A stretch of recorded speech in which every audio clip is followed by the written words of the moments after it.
The following public service program is brought to you by the Metropolitan Library System.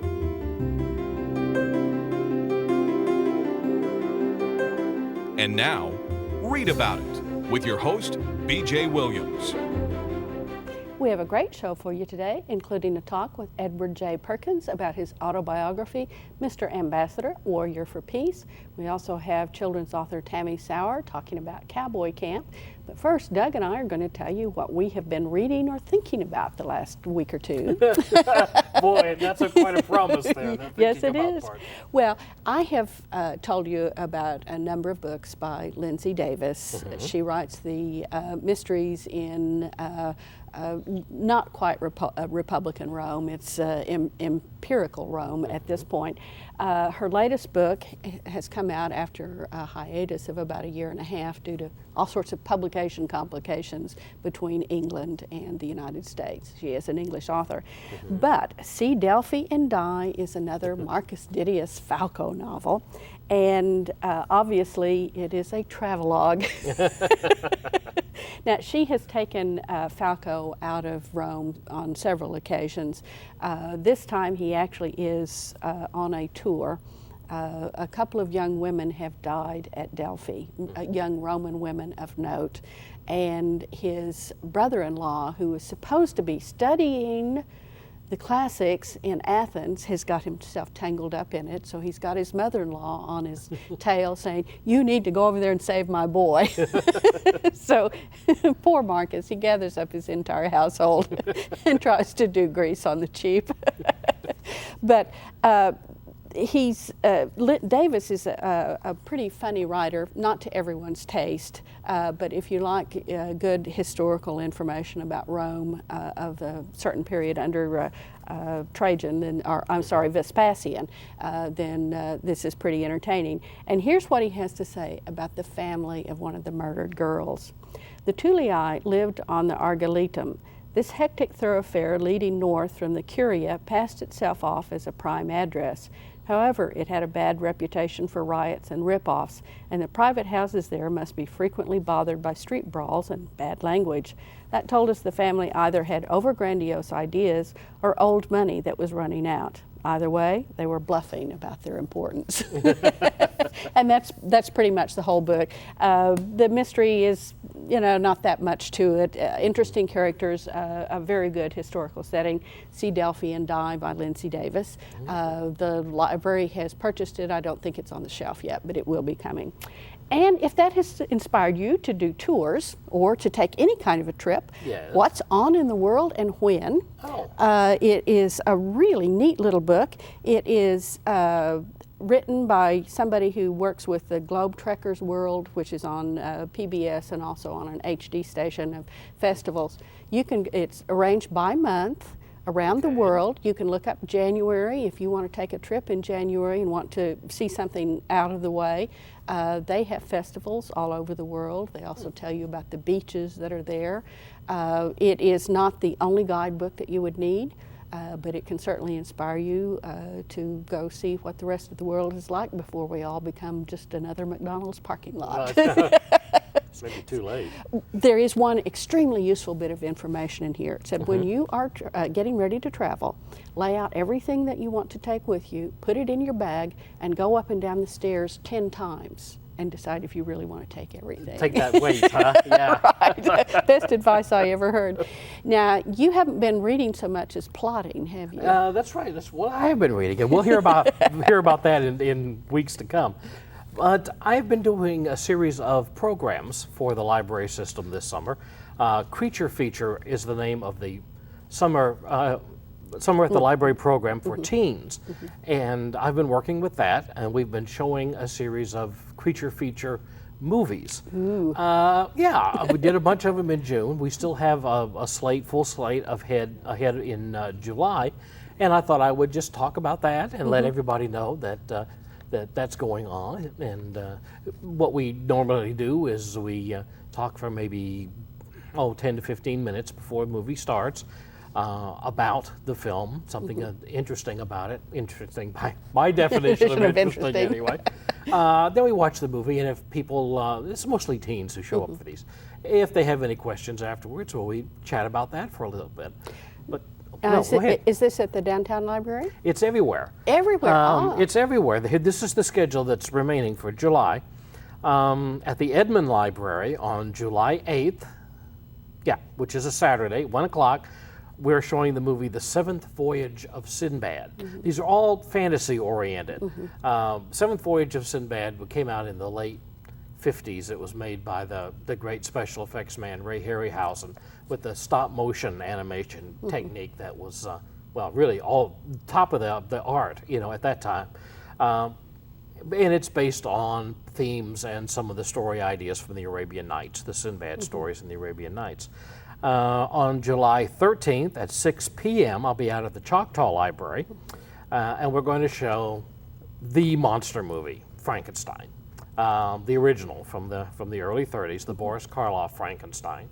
And it's kind of interesting when I show these really old ones. I just did King Kong not long ago, the 1933 version, to talk to the young people and explain to them, several times, okay.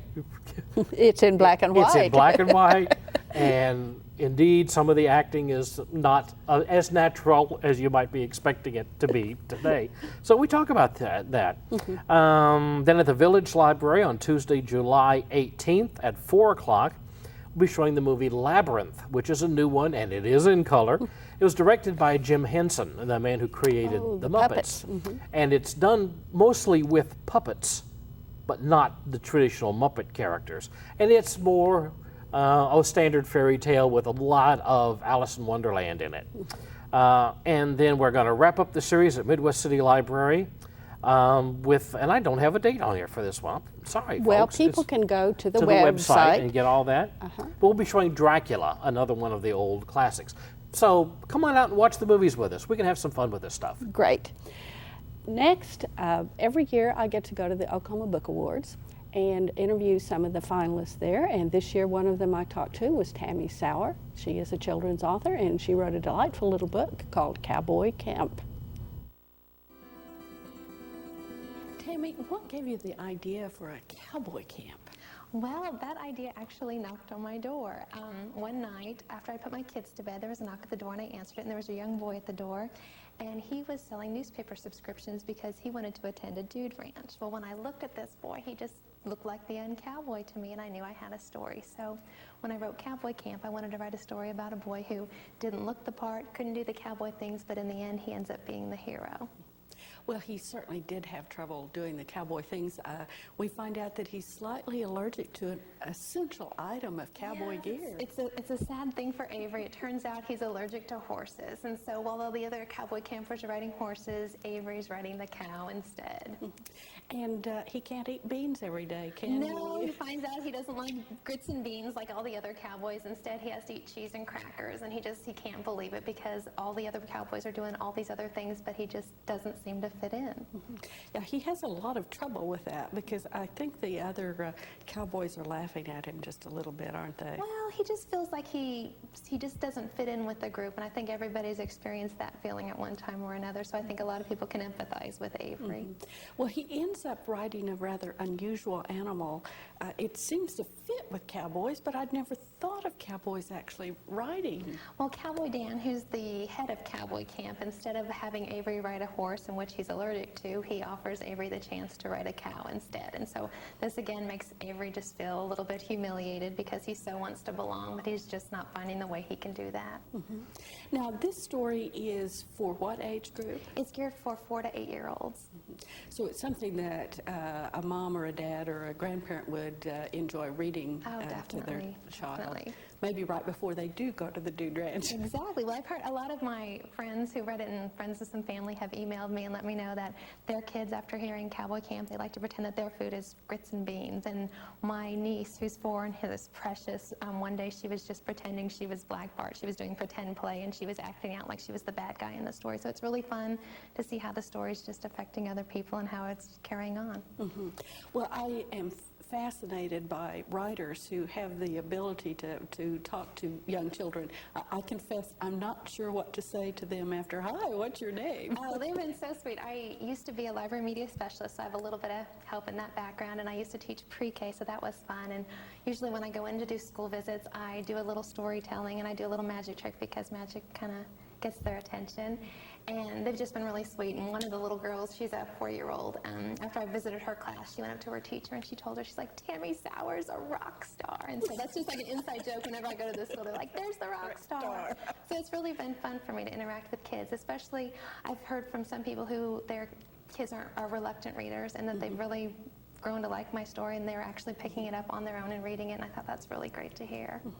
Now, when you're writing for children, you have to be very careful about the vocabulary you use, in that the kids don't know a lot of really big words, do they? Well, I try and do it in a way that kids would appreciate and that kids can understand. And if I do throw in a word that's a little complicated, you try and put it in a good context so that the child could understand what the word means. But I think they all know what Black Bart means. Yes, Black Bart's the bad guy. He's the guy who comes to cowboy camp late at night, and Avery's sitting outside his tent trying to think cowboy thoughts, trying to get it right.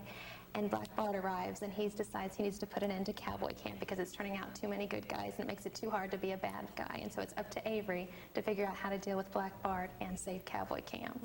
And I think that's a really nice message to give to kids, that everybody has their own special, unique something that they can contribute and really make themselves a hero or a star for everybody else. That's what I tried to do.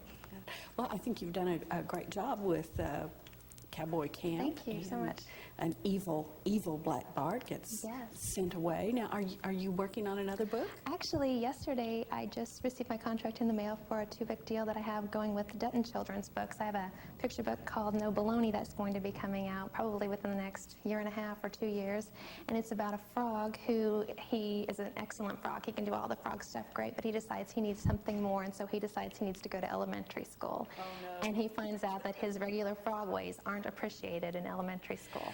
I wouldn't imagine that hopping around would go down well in school. That's right. When he's hopping, he ends up in the basketball goal. He wants to eat the science project because it's a big bug situation and he can't understand. And so he tries very hard to fit in. And then at the end, he decides that he needs to be who he really is because he ends up saving the day that way, but I can't tell you how. Okay. Well, then we're just going to have to wait until that comes out. And do you have a title for that? That one's No Baloney. No Baloney. The editor who liked No Baloney, she liked my writing and sense of humor so well that she offered me a 2-book deal, and the second book's not written, so I'm working on that right now. Okay. In the meantime, they need to go out and look for a cowboy camp. That's right. Thanks very much, Tammy, for being with us. Thank you so much. I appreciate it.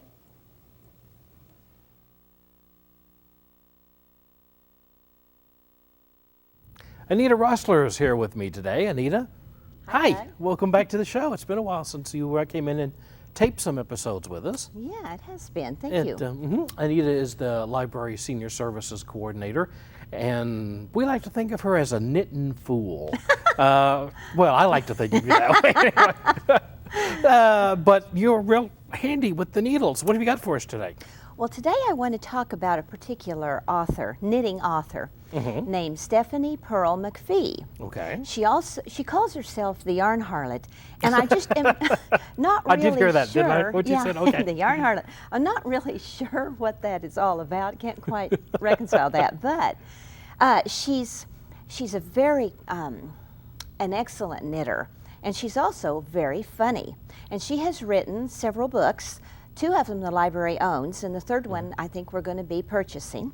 Good. The reason I wanted to talk about her is she's going to be speaking at Village Library on Tuesday, July the 25th at 6:30 or 7 in the evening. I'm not positive of the time. People could check the website. They can check the website, that's right, and get the actual time. One of the things that I learned from her was that 15% of the population of North America knits. Now that surprises me because I thought it was a more specialized kind of a niche hobby than 15%. That's a lot of people. It's a lot of people. Sometimes it's recommended as a sort of therapy. It is very therapeutic to knit. It really is. It's relaxing. Now, unless your pattern is a little more difficult than you're able to handle. And there are really two kinds of knitters. There are process knitters and product knitters. And the difference is what there? A process knitter just knits for the pleasure of it. She just knits dishcloths, you know, just to have something to do. And those are fun. I do a lot of those myself. But a product knitter only knits something perhaps, well, for a reason. We have a young woman who works in the library who is a product knitter. She knits sweater after sweater after sweater. I've knitted sweaters. I've done a lot of sweaters, but I don't really, I prefer the process.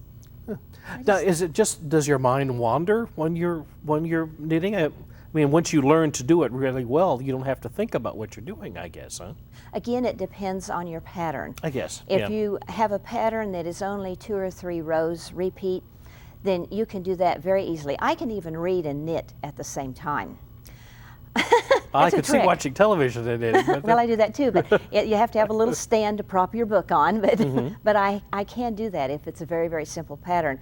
But some of these very complicated lace patterns, they're 30 or 40 pattern row repeat, and you cannot, you can't do much else but knit when you're doing that, because you do have to keep track of your row. Okay, you know, we really need to have you come on more often and talk about this stuff, because sometimes we kind of wander a little bit. But thank you for coming on. We appreciate it very much. Come back soon. Well, I will. I love to talk about knitting. Okay, thanks. Hi, I'm Donna Morris, Executive Director of the Metropolitan Library System. 2007 will mark Oklahoma's centennial year. 100 years is a long time, but public libraries have been part of this community since the very beginning. And we're still exactly the same as we've been all along, your primary source for information and entertainment. The delivery methods are different now than in the early days. Today we provide free wireless access, free internet access, DVDs, CDs, free programming for people of all ages, along with the traditional books, magazines, and newspapers. But what hasn't changed is our dedication to helping you find exactly what you need. Librarians continue to be the guides to the up-to-date world of information, and our librarians at MLS are the best in the business. So visit your neighborhood MLS library soon, and as they say in the world of libraries, come check us out. With me today is Edward J. Perkins. He is now retired as U.S. Ambassador, and he is the William J. Crow Professor of Geopolitics and Executive Director of the International Program Center at the University of Oklahoma. I had to read that because that's a long title. But before that, you've led a rather adventurous life. You've been in the Army, the Marines, you're a career Foreign Service official, you've been ambassador to a number of countries, most spectacularly South Africa, ambassador to the UN, and ambassador to Australia. And so my question is, what prompted you to write the story of your life? Well, first of all, I wanted to say something about me, what made me who I am, I guess, and to recount for posterity, if I can be a little bit presumptuous, certain lessons that I learned as a diplomat, certain lessons I learned growing up, and to discuss what I consider to be some of the more important foreign policy issues which I handled for 3 presidents personally. Kind of an unusual thing for a Foreign Service officer to be personally accountable to a president. All of us are appointed, of course, as ambassadors by the president, by and with advice and consent of the Senate. But rarely does someone have a chance to interact with the president personally about a foreign policy which he or she considers to be important enough to talk about it and ask you how you're going to handle it and give you some suggestions and that sort of thing. Well, that happened to me with 3 presidents. And both of them, all 3 of them as a matter of fact, were what I call humans. I discovered the difference between a president and a human. And I think that made the difference in how I handle the foreign policy issues themselves. Then I wanted to talk about the other things that happen to a person when they do the kind of work that I was doing. What happens to the family, how the family is a support system. And just as important, of course, the men and women who make up the Foreign Service around the world who serve as a kind of a glue that holds our foreign policy together. So I want to give it a human touch and a realistic touch and combine it with my growing up, where it came from, what I learned from growing up, how I left, relatives who made a difference, especially those who were grandparents and grandmothers, kind of a thing. So that's essentially why I wanted to do this. Well, I think you made it very obvious that now you started out in Monroe, Louisiana on a small farm. You were raised by your grandparents, and you're now a professor and executive director of international studies. So I'd say you've come a long way. Well, I must tell you, I feel very humble about that, and I feel pretty fortunate as well. I can be a little bit romantic, I guess, and say I also believe in something called the American dream. I don't think that everyone approaches it the same, but I do think that within certain limitations, everybody can achieve something. And so the idea of achievement is a dream that should always be constant, I think. Some of us have a kind of a crystal ball that we have in front of us that we look at from time to time and say, am I keeping in tune with that? Others of us have a more human dimension. I think mine was a great human dimension, which pushed me towards developing my own philosophies based upon other things, such as Asia, for example, which made the most sense, and as well as Christianity, certain forms of Christianity, and Buddhism. So I try to keep all those things in front of me all the time and realize that growing up is a constant thing. It lasts all of one's life until the very end. When you draw the last breath, I certainly want to be learning still. Well, you had wonderful grandparents, I think, and you make that very obvious in there. You said you had ambition and drive, but I think they also had that, and certainly your grandmother wanted you to become as much as you possibly could. And you were certainly around when we were having some very I was reading your book. You're interested in Asian philosophy, a real student of it, and I kept thinking, this is a man who's lived in interesting times.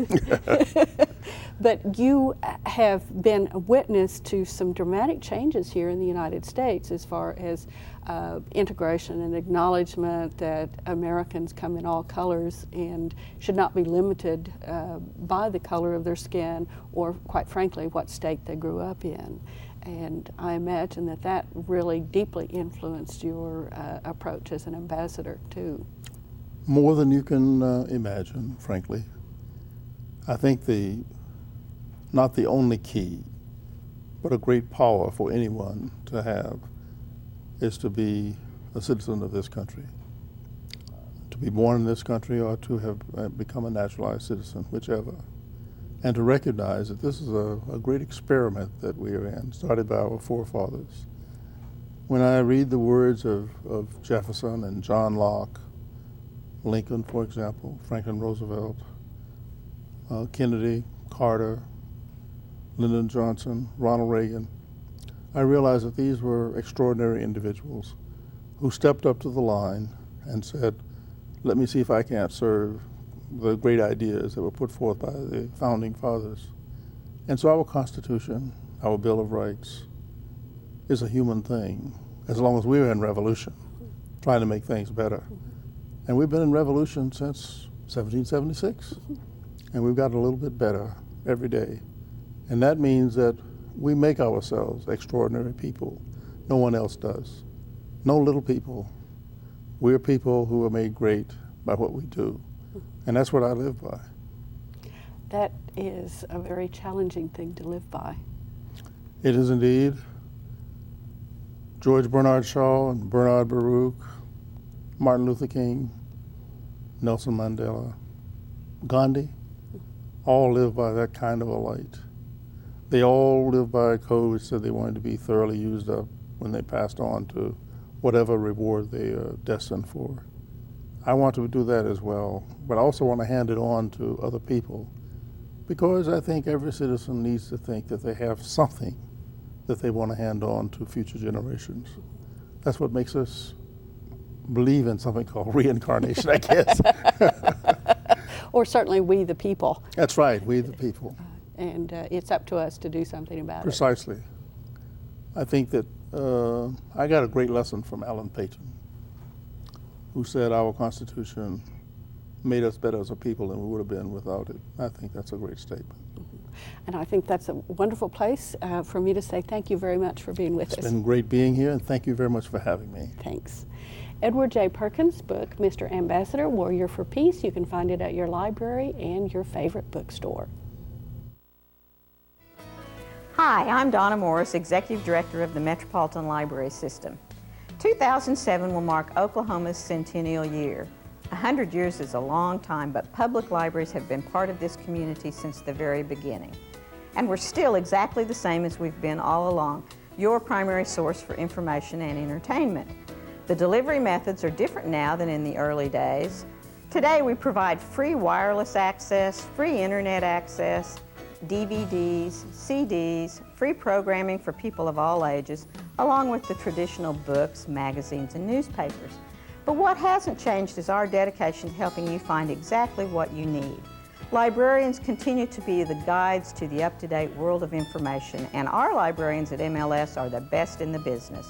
So visit your neighborhood MLS library soon, and as they say in the world of libraries, come check us out. Well, Doug and I are here, and that means it must be Writer's Almanac time. Writer's Almanac time, and I have a birthday for a writer who is one of the most popular of the 20th century, had a huge audience of millions, and I bet you've never heard of her. Probably not. Erna Phillips. No, I've never heard of Erna? No. Let me give you the titles of some of her works, okay? The Brighter Day, The Guiding Light, As the World Turns, Another World. You got it? Yes. Yes, she created these and many other soap operas. Erna Phillips is thought of as the mother of daytime drama. Whether that's a worthy title or not, I will leave up to individual viewers. But she created all these shows, many of them for radio originally, and then took them into television. So she made the transition. Oh yes, and she was right there, and was apparently a very difficult woman. The story is that one of the episodes of As the World Turns did not please her, so she called the studio. And the receptionist answers the phone, as the world turns. And Erna said, not today, it didn't. You can just see that. But she was born on July 1st in 1903. A favorite writer of mine, also July 1st, was James M. Cain. And I know that his name has come up on the show before because I just love his stuff. He was the tough guy, hard-boiled author of Double Indemnity and The Postman Always Rings Twice and Mildred Pierce and some other stories of that sort, although he claimed that he didn't think of himself as being a tough guy or hard-boiled, that he was just a writer using the American voice. So we'll see. And you can find out about these writers and many more writers at www.metrolibrary.org. That's also where you can find out where the next Creature feature is. Thanks for being with us, and we'll see you next time.